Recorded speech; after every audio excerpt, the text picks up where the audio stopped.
নমস্কার বন্ধুরা, my computer learning চ্যানেলে তোমাদের সকলকে স্বাগত জানাই। আজ আমরা মাইক্রোসফট এক্সেলে যে বিষয়টা নিয়ে আলোচনা করব সেইটা হচ্ছে মাইক্রোসফট এক্সেলে এর কাউন্টের ফাংশন। কাউন্টে যে ফাংশনগুলো আছে সেই কাউন্ট ফাংশন নিয়ে আমাদের আলোচনা করব। কাউন্ট ফাংশনের মধ্যে যেগুলো নিয়ে আলোচনা করব সেটা হচ্ছে 1 কাউন্ট, 2 কাউন্টে, 3 CountIf, 4 কাউন্ট ব্ল্যাঙ্ক। এই চারটে ফাংশন নিয়ে আজকে আমরা শিখব কিভাবে এই চারটে ফাংশন ব্যবহার করতে হয়। তাহলে কি কি বললাম? Count, CountA, CountIf, count blank, এই চারটে জিনিস আজকে আমাদের নিয়ে আজকের এই ভিডিও। তোমাদেরকে একদম অতি সহজেই আমি বুঝিয়ে দেবো যে কিভাবে কাউন্ট ফাংশন ব্যবহার করতে হয়, CountA ব্যবহার করতে হয়, কাউন্ট ব্ল্যাঙ্ক ব্যবহার করতে হয়, CountIf ব্যবহার করতে হয়। কাউন্ট কোথায় ব্যবহার হবে, CountA কোথায় ব্যবহার হবে, কাউন্ট ব্ল্যাঙ্ক কোথায় ব্যবহার হবে, CountIf কখন ব্যবহার হবে, এই সমস্ত জিনিসগুলো আমি তোমাদেরকে শেখাবো। তোমরা পুরো ভিডিওটা দেখতে থাকো। আশা করছি তোমরা সকলেই ভিডিওটা পুরো দেখার পরে তোমরা জিনিসটা শিখে যাবে যে কিভাবে কাউন্টের ব্যবহারটা হয়। ঠিক আছে, তাহলে চলো শুরু করা যাক। দেখো, প্রথমে আমি এখানে কি করেছি, কিছু এমপ্লয়ি নিয়েছি, তাদের নেম নিয়েছি এবং মন্ডে থেকে স্যাটারডে পর্যন্ত নিয়েছি। তাহলে পি ফর হচ্ছে প্রেজেন্ট আর এ ফর হচ্ছে অ্যাবসেন্ট। হ্যাঁ, আর টোটাল ওয়ার্কিং ডে দেখতে পাচ্ছ তুমি এখানে টোটাল ওয়ার্কিং কত হয়েছে। এবার এইখানে একটা বলে রাখি, আমরা প্রথমে কাউন্ট ফাংশনটা নিয়ে যদি আলোচনা করি তাহলে এইখানে তোমাদের মনে রাখতে হবে কাউন্ট ফাংশন শুধুমাত্র কিন্তু ভ্যালুর উপরে কাজ করে। এটা কিন্তু মাথায় রাখতে হবে। কি মাথায় রাখতে হবে?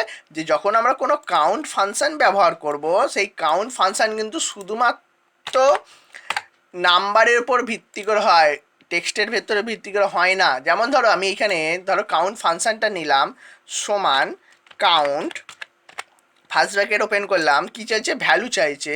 আমরা যদি এইটাকে সেট করি, ব্র্যাকেট ক্লোজ করে যদি এন্টার মারি, সেক্ষেত্রে দেখো 0 দেখাচ্ছে। কিন্তু কেন? এখানে তো আমাদের ওয়ার্ড আছে, কিছু তো আছে, কিন্তু এখানে কি দেখালো? 0 দেখালো। তার কারণ এখানে আমাদের বুঝতে বুঝতে হবে যে কাউন্ট ফাংশন সবসময় নিউমেরিকের উপর ভিত্তি করে কাজ করে, অ্যালফাবেটের উপর ভিত্তি করে কাজ করে না। অ্যালফাবেটের উপর ভিত্তি করে কাজ করতে গেলে আমাকে CountA ফাংশন ব্যবহার করতে হবে। তাহলে দেখো, আমরা এবার যদি কাউন্ট ফাংশনটা ব্যবহার করি, এইখানে আমার কতগুলো নাম্বার আছে যদি আমি দেখতে চাই, তাহলে সেখানে কাউন্ট ব্যবহার করব। সমান কাউন্ট, ফার্স্ট ব্র্যাকেট ওপেন করলাম, সিলেক্ট করলাম, ব্র্যাকেট ক্লোজ করলাম, এন্টার মারলাম।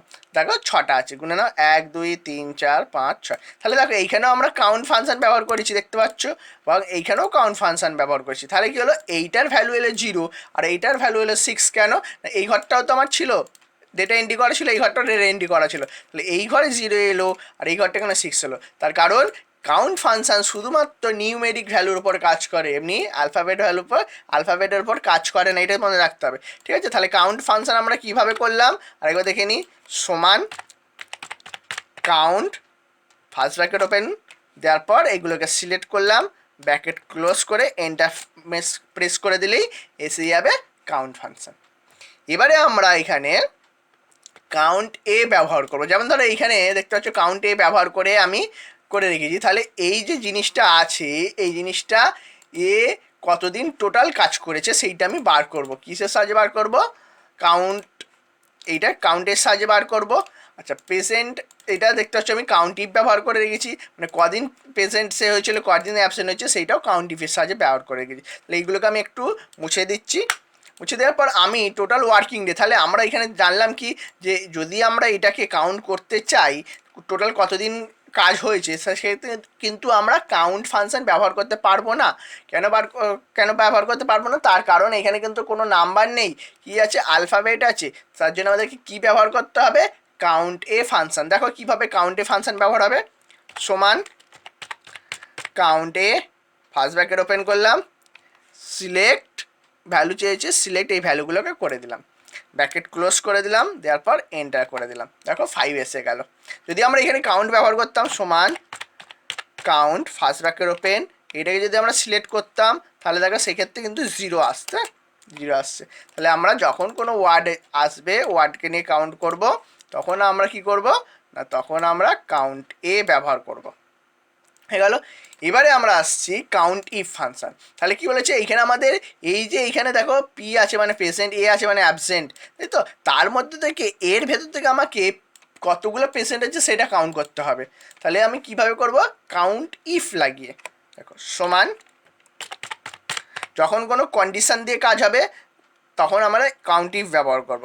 Count if first bracket open, range বলেছে তাহলে এই রেঞ্জ করে দিলাম, কমা দিলাম, ক্রাইটেরিয়া ডবল কোটেশনের মধ্যে পি লিখে দাও, যেহেতু আমাদের পেশেন্ট খুঁজতে হবে, পি ফর পেশেন্ট, তাহলে এই সেলগুলোর মধ্যে আমাকে পি খুঁজতে হবে। তাহলে ব্র্যাকেট ক্লোজ করে এন্টার করে দাও, দেখো এসে গেল।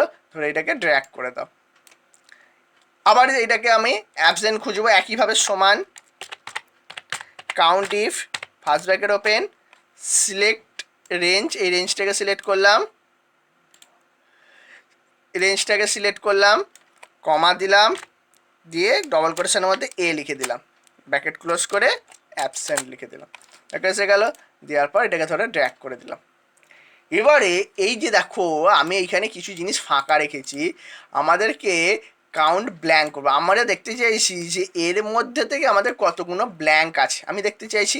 তার জন্য দেখো কিভাবে করব, সমান সমান count blank first bracket open, select range, রেঞ্জটাকে সিলেক্ট করতে বলেছে, এইখানে আমরা পুরো রেঞ্জটাকে সিলেক্ট করে দিলাম, ব্র্যাকেট ক্লোজ এন্টার প্রেস করে দিলাম। দেখো কতগুলো ব্ল্যাঙ্ক আছে, একটা দুটো আমি দেখতে পাচ্ছি, একটা দুটো ব্ল্যাঙ্ক আছে। এবার যদি ধরো এইটাকে আমি এ করে দিই, দিয়ে এন্টার পারলাম, দেখো একটা হয়ে গেল। এটাকে যদি আমি করে দিই, দেখো এখানে 0 হয়ে গেল, তাহলে এখানে কিছু নেই। আবার যদি এইগুলোকে ধরো ডিলিট করে দিলাম, দেখো একটা দুটো, তাহলে কাউন্ট কীভাবে ব্যবহার করলাম, কাউন্ট ব্ল্যাঙ্ক সমান দিলাম, কাউন্ট ব্ল্যাঙ্ক লিখলাম,